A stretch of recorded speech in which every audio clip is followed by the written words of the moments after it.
On a notre histoire, on a un personnage, vous l'avez lu, un jeune gars, un maghrébin, il n'a pas de problème d'argent et il ne travaille pas. Il s'est installé dans une résidence déserte, on peut imaginer qu'il a choisi. Il est parano, il est armé et il vit sa vie. Il joue aux jeux vidéo, il fait du sport.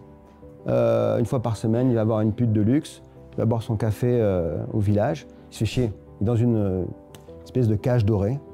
On comprend par petits bouts d'où il vient, qu'est-ce qui lui arrive et il va avoir deux choses qui vont surgir dans sa vie. D'abord, son passé va ressurgir, parce que quand on est criminel, on n'y échappe pas vraiment.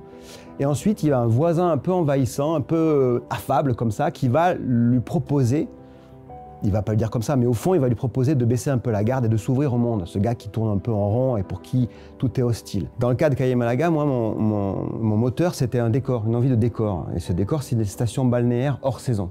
C'est un décor que j'ai toujours aimé parce que j'ai grandi pas loin de la mer. Et enfant, adolescent, j'y allais souvent.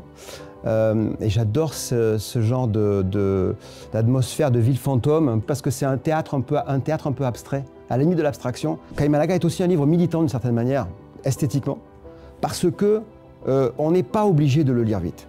Et j'aimerais que dans la profusion de BD qu'on a, on revienne à l'idée qu'on fasse confiance au médium. La BD, c'est un truc où le lecteur fait le montage. Alors il y a un découpage, mais c'est lui qui tourne les pages. Et je trouve qu'il faut aussi lire ce livre en le lisant à la vitesse où il se déroule. Et je veux surtout qu'on raconte des choses par l'image. C'est pas parce que c'est silencieux que ce n'est pas écrit. Je voulais faire une histoire silencieuse, je voulais faire une histoire contemplative, une histoire d'atmosphère. C'est pas la psychanalyse à la 2 balles, mais ce truc-là de prendre par la main et de dire voilà, le monde c'est ça aussi. C'est un truc qui est hyper important parce que si vous n'êtes pas initié au goût de la vie, ben vous l'aurez pas, c'est pas vrai.